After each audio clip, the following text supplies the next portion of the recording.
Drew s'est soudainement tue au milieu de la conversation. Après un silence, elle a dit « Oh mon Dieu, d'accord ». Puis la ligne a été coupée. Au début, Chris n'y a pas prêté attention. Il a supposé que la communication avait été coupée pendant que Drew traversait le parking, ou que la batterie de son téléphone était morte. 3 heures plus tard, Chris a reçu un autre appel du téléphone de Drew. Mais lorsqu'il a répondu, il n'a entendu que le silence. Il y avait un léger bruit de fond, quelque chose qui ressemblait à du vent, accompagné de ce qui semblait être le bruit des touches du téléphone qu'on appuie. Il a appelé Drew plusieurs fois, mais il n'y a eu aucune réponse. Chris a essayé de la rappeler, mais Drew n'a pas répondu. Cette fois, il a commencé à s'inquiéter. Il décida d'appeler sa colocataire pour savoir si elle avait des nouvelles de Drew. La colocataire lui dit qu'elle ne lui avait pas parlé de la journée, mais le rassura en lui disant que Drew était probablement simplement occupé par son travail et qu'il n'y avait pas lieu de paniquer.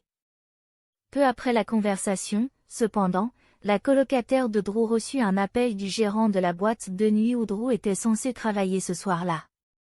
À sa grande surprise, le gérant lui annonça que Drew ne s'était pas présenté à son service et qu'elle n'avait même pas appelé pour prévenir qui que ce soit. Cela ne ressemblait absolument pas à Drew, car elle était toujours responsable et fiable.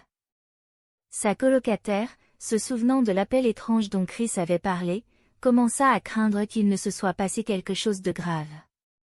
Elle commença à appeler les hôpitaux locaux, pensant que Drew avait peut-être été admise quelque part, mais personne correspondant à sa description n'avait été amené.